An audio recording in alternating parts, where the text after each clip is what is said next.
지난주 생활하시면서 지난 주일에 주신 말씀으로 여러분 살아내셨나요? 지난 주일의 말씀의 핵심은 기도하라입니다. 그렇죠? 개인 기도가 하나님의 뜻과 연결되어야 한다는 말씀입니다. 우리는 늘 생선과 알을 달라는 수준에 머물러 있습니다. 그런데 아주 높은 수준에 계신 하나님께서는 우리에게 가장 귀한 성령, 가장 귀한 선물인 성령을 우리에게 주셨습니다. 연결하면서 기도하셨나요? 한 주 동안? 우리 시안이 다 나왔어요? 목사님이 한 주 동안 기도했어요. 구하라, 찾으라, 문을 두드리라는 것은 자기 개인이 기도가 아니라 타인을 위한 기도는 끈질겨도 좋다는 뜻입니다. 타인이 타인을 계속적으로 기도하면 당연히 나를 위한 기도, 응답해 주시는 나를 위한 기도도 당연히 돌아오게 되어 있는 것이지요. 그렇게 돌리시는 겁니다. 그 은혜가 우리 남양주 성실교회 안에는 차고 넘쳤으면 좋겠어요. 저도 말씀을 전하고요, 그렇게 적용하면서 살고 있습니다. 말씀을 삶에 적용하는 것은 여러분 각자의 몫입니다. 각자의 실력입니다. 말씀에 따라 산다고 해서 하루아침에 무슨 변화가 나타나는 것은 아닙니다. 같은 일상이 반복되고요, 그렇지만 하나님을 조금 알게 되고 조금 더 믿게 된다는 차이만 있을 뿐입니다. 그리고 계속적으로 제가 반복하는 이유는 여러분들이 예수님을 잘 믿길 바라기 때문입니다. 예수님 잘 믿었으면 좋겠습니다. 여러분, 예수님 잘 믿으시면 위기 상황에서도 일어설 수 있고요, 고난을 축복으로 바꾸시는 은혜를 맛볼 수가 있고요, 오늘 용서가 무엇인지도 알게 됩니다. 용서를 모르는데 어떻게 사랑할 수 있겠습니까? 연결되어 있습니다. 오늘 말씀은 용서할 줄 모르는 종의 비유입니다. 용서할 줄 모르는 종은 무엇을 놓쳤는지를 살펴보시기를 바라겠습니다. 오늘 비유의 출발은 사실은 15절부터 시작됩니다. 15절부터 20절까지가 비유의 출발점입니다. 교회 공동체를 유지하기 위해서 예수님께서 주신 말씀입니다. 죄를 범한 형제가 있으면 용서하는 절차와 과정에 대해서 그렇게 말씀해 주셨습니다. 형제가 범죄를 하면 1차적으로 개인적으로 먼저 알게 된 그 사람이 개인적으로 찾아가서 권고하라는 것입니다. 형제의 죄를 떠벌리지 말라는 거예요. 조용히 찾아가서 타일러라. 계속적으로 찾아가서 타일러서 돌이키도록 하라는 것입니다. 그런데 여러 번 가서 타일렀는데, 여러 번 가서 권면했는데, 권고했는데 돌아오지 않는 경우가 있잖아요. 그러면 그렇게 회개하지 않으면 주변에 있는 2-3명과 함께, 증인과 함께 가서 다시 권고하라는 것입니다. 권면하고 타일르고, 그래서 주께 돌아오도록 해야 한다는 것이죠. 회개하도록 해야 한다는 것입니다. 그래도 돌아오지 않고 회개하지 않으면 마지막으로 교회가 권고를 합니다. 끝내 교회의 결정에 따르지 않으면 출교를 해라 라는 것이에요. 그래서 보면 이방인과 세리와 같이 여겨라 17절에 나와요. 교회의 말도 듣지 않거든 이방인과 세리와 같이 행하라. 이방인과 세리와 같이 행하라는 뜻은요, 이방인과 세리는 사랑의 대상입니다. 그들을 출교하는 이유는 그 출교함으로써 깨닫고 돌아오도록 하는데 목적이 있다. 회개하는데 목적이 있지, 그들을 그냥 완전히 버리는데 목적이 있지 않다라는 주님의 말씀을 가르쳐주고 있습니다. 베드로가 이 이야기를 다 듣고요, 예수님이 제자들에게 죄와 용서의 문제를 가르쳤는데 베드로가 이 이야기를 다 듣고 어쩌면 제자들을 대표해서 질문을 했던 것으로 보여요. 베드로의 질문으로 오늘 비유를 들려주셨는데 용서의 문제를 보충 설명해 주신 것입니다. 예수님, 이런 질문이죠. 내게 죄를 범하면 몇 번이나 용서할까요? 7번 정도 용서하면 충분하겠지요? 베드로가 많이 생각해서 던진 질문입니다. 이 정도면 충분하다는 생각에 자신감이 배어 있어요. 왜냐하면 당시 바리새인들이 3번까지 용서하라고 가르쳤거든요. 우리도 내가 3번은 참는다 그러죠. 예, 이게 다 통하는가 봐요. 근데 2번밖에 못 참죠. 베드로는 지금 완전수 7번을 말하고 있습니다. 자신은 이 정도까지 용서할 마음이 있다고 표현하고 있는 것입니다. 베드로는 용서의 횟수에 대해서 질문을 했습니다. 이에 대한 예수님의 반응은 22절입니다. 7번을 70번이라도 용서하라는 것입니다. 7번도 완전수고 70번도 더 완전수입니다. 그러니 무한히 용서하라는 것을 의미하고 있습니다. 그러면서 들려주신 내용이 23절부터 34절 용서할 줄 모르는 종의 비유의 내용을 들려주셨습니다. 베드로는 횟수를 질문했지만 예수님은 용서의 원리를 말씀하셨습니다. 오늘 비유에 담긴 용서의 원리는 무엇인지 깨닫기를 바라겠습니다. 보면요, 천국에 관한 이야기예요. 그러므로 천국은 이렇게 시작합니다. 천국에 대한 내용입니다. 용서는 천국의 원리라는 것입니다. 교회의 공동체는 용서의 원리에 따라서 살아가는 곳이라는 것입니다. 가장 작은 천국인 가정은 바로 용서의 원리에 따라서 살아가는 최소의 단위입니다. 자녀들을 용서하시고 또 자녀는 부모를 용서하시고 그 용서가 바탕이 될 때 사랑할 수 있는 것입니다. 천국의 원리라는 거예요. 그러면서 어떤 임금이 결산을 했습니다. 결산하는데 1만 달란트 빚진 자를 데리고 왔습니다. 한 달란트는 6천 데나리온입니다. 한 데나리온은 그 당시 노동자의 하루 품삯입니다. 그래서 지금 돈으로 환산을 하면요, 10만 원씩으로 환산을 하면 한 6조 정도 된대요. 6조의 돈. 도저히 갚을 수 없는 돈입니다. 정말로 무거운 죄를 지었던 것입니다. 그런데 지금 왕이 세상의 원리에 따라서 종에게 명령을 합니다. 어떤 것이 세상의 원리일까요? 25절입니다. 갚을 것이 없는지라 주인이 명하여 그 몸과 아내와 자식들과 모든 소유를 다 팔아 갚게 하리라. 이게 세상의 원리입니다. 갚아라. 그 상황은 네 처지지. 무조건 갚아야 된다. 그러나 종은 아내와 자신을 다 팔아도, 소유를 다 팔아도 도저히 갚을 수 없다는 것을 알았습니다. 스스로의 노력으로는 불가능하다는 것을 알았다는 거예요. 종은 빚진 자이고 파산된 자입니다. 빚진 자이고 파산된 자예요. 인간의 모습을 이야기하고 있습니다. 그래서 종이 왕에게 부탁합니다. 26절 말씀이죠. 우리 26절 말씀 한번 다 같이 한번 더 읽었으면 좋겠습니다. 함께 읽겠습니다. 시작.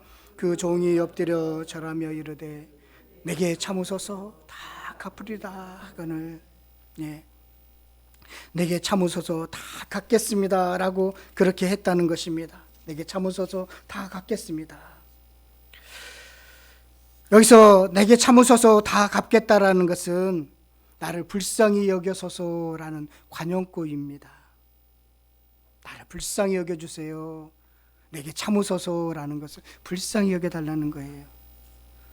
종의 말을 들은 왕은 그 종을 불쌍히 여겨서 그를 놓아주고 탕감해 주었습니다.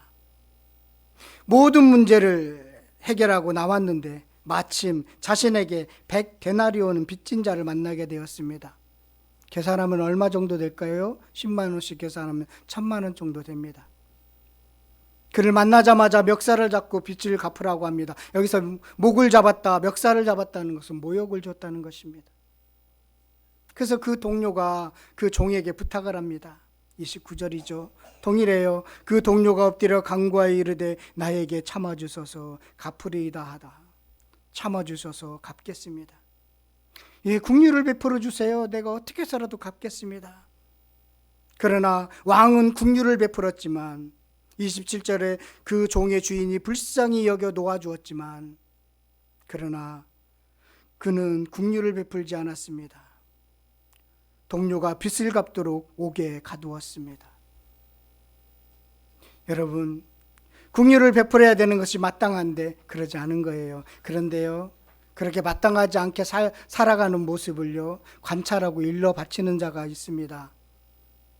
누군가가 보고 일러다가 바치는 그런 사람이 있다라는 거예요. 다 모른다고 생각하는데 그 소식을 전해주는 사람이 있다는 것입니다. 주인이 이 소식을 듣고 종을 불러서 빚을 다 갚으라고 하고 옥에 가두었습니다. 여기까지의 비유입니다. 그리고 이 비유의 적용은 35절입니다. 우리 35절 말씀 다 같이 한번 읽었으면 좋겠습니다. 함께 읽겠습니다. 시작. 그로부터 형제를 용서하지 않으면 나의 하늘 아버지께서도 너에게 이와 같이 하시라. 진심으로 용서하지 않으면 하나님 아버지도 용서하지 않는다. 마음으로부터 용서하지 않으면 안 된다. 용서는 중심으로 일어나는 태도이지 입이 아니다. 마음으로부터 용서할 때 진정한 천국 백성의 삶을 살게 된다. 구원을 이루게 된다. 구원을 경험하게 된다. 라는 말씀으로 적용하고 있습니다. 예수님이 이 비유를 들려주시면서 용서의 원리를 말씀하셨는데 무엇일까요? 27절이 그 답이 되고 있습니다. 우리 27절이 그 용서의 원리예요. 함께 읽도록 하겠습니다. 시작. 그의 종의 주인이 불쌍히 여겨놓아 보내며 그 빚을 탕감하여 주었더니 주인이 불쌍히 여겨놓아 주었습니다. 주도권이 주인에게 있어요. 용서의 출처입니다. 십자가의 사건이에요. 이것이 공짜가 아니에요. 종은 파산된 자고요, 탕감할 수 없는 자예요. 갚을 수 없는 자예요. 종이 죽어야 할 자리에 예수님이 죽으셔서 탕감해 주신 거예요. 주님이 도저히 갚을 수 없는 죄인들을 긍휼히 여겨서 용서하신 거예요. 용서함을 받은 사람은 다른 사람들에게도 주님에게 용서함을 받도록 용서하라는 거예요. 이게 비유의 핵심입니다. 참된 용서는 주님의 용서로부터 시작됩니다. 여러분, 용서는 자신에게 없는 성품이에요. 용서한 것처럼 살지만, 여러분 용서한 것처럼 살죠? 그런데 어떤 때 고스란히 기억이 나는 사람들이 있을 거예요. 갑자기 훅 올라오는 사람이 있을 거예요. 용서했다라고 난 분명히 생각하고 입으로 이야기했는데 확 올라오는 사람이 있을 거예요. 용서는 내 안에서 만들어지는 성품이 아니라는 것입니다. 밖에서 들어와야 되는 능력이에요. 용서는 숫자로 계산되지 않아요. 여러 번 반복해서 용서했다고 하지만 그것이 용서가 안 되는 이유는 내가 만들 수 있는 능력이 아니기 때문에 그렇습니다. 그것을 말씀하고 있는 거예요. 나는 주님의 은혜로 1만 달란트 탕감받은 자입니다. 이 사실을 아셔야 돼요. 문제는 이 사실을 자주 잊고 산다는 것입니다. 그래서 자주 잊고 살아서 종처럼 행동하기가 일수라는 거예요. 100달란트 빚진 자를 용서하지 못하는 우리의 모습, 종과 같은 모습이 자주 일어난다는 게 문제이죠. 그래서 오늘 이 시간에도 여러분 꼭 기억하시기를 바라겠습니다. 나는 파산된 자이고 도저히 갚을 수 없는 자인데 긍휼함을 받아서 탕감받았다. 나는 1만 달란트 빚진 자이다. 그 은혜로 살아간다. 이것을 아셔야 돼요. 그러면 아주 조금 용서할 수가 있어요. 용서의 마음이 이제 출발되게 되는 거예요. 시편 32편 1절에 보면 허물의 사함을 받고 자신의 죄가 가려진 자는 복이 있대요. 허물의 사함을 받고 자신의 죄가 가려진 자는 복이 있다고 합니다. 용서받는 것이 복되다라는 것입니다. 성경에 인물 중에 누가 용서를 좀 배웠을까요? 요셉이라는 사람이 조금 배웠습니다. 창세기 50장 15절부터 21절까지의 내용인데요. 야곱이 이제 해가 닿아서 죽음을 맞이하고요. 장례를 잘 치렀습니다. 야곱의 장례, 아버지의 장례를 치른 후에 이제 형제들과 화해하는 이야기가 나오는데요. 형들은요, 아버지가 돌아가시니까 요셉이 자신들에게 보복할 거라는 생각 때문에 두려웠습니다. 그동안 아버지 체면상 봐줬다고 생각을 했거든요. 그래서 요셉의 형들은 말씀을 이제 찾아가 보면 우리는 이라고 표현하지 않고 이 못난 형들이 미안하게 되었다 이렇게 못하고요. 어떻게 표현하느냐면요, 요셉에게 보복하지 말라라고 이야기하면서 당신의 아버지의 하나님의 종들이라고 표현하고 있어요. 예. 아버지를 봐서 용서해 달라는 것이지요. 하나님을 생각해서 우리를 용서해 달라는 것이에요. 형들은 자기들의 생각처럼 요셉도 그렇게 보복하지 않을까 생각했던 것입니다. 요셉은 용서를 받아들이지 못한 형들의 모습을 보고 울어요. 요셉은 이렇게 자기 마음을 모를까 형들이. 요셉은 울 정도로 안타까웠습니다. 그래서 이렇게 말을 해요. 20장 19절, 창세기 50장 19절 20절에 가서 우리 한번 찾아볼까요? 창세기 50장 19절 20절 말씀입니다. 창세기 50장 19절 20절 말씀. 창세기 찾으셨어요? 함께 읽겠습니다. 시작. 요셉이 그들에게 이르되 두려워하지 마소서. 내가 하나님을 대신하리이까. 당신들은 나를 헤아려 하였으나 하나님은 그것을 선으로 바꾸사 오늘과 같이 많은 백성의 생명을 구원하게 하시려 하나이다. 내가 하나님을 대신하겠습니까? 당신들을 심판하실 분은 하나님이시지요. 요셉은 자신의 인생이 하나님의 계획에 따라 이루어짐을 알았기 때문에 이렇게 말할 수 있게 되었습니다. 내가 하나님을 대신하겠습니까?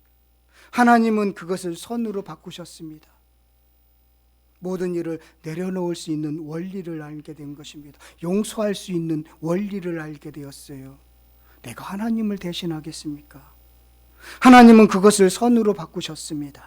이게 용서의 원리가 조금 담겨져 있는 것입니다.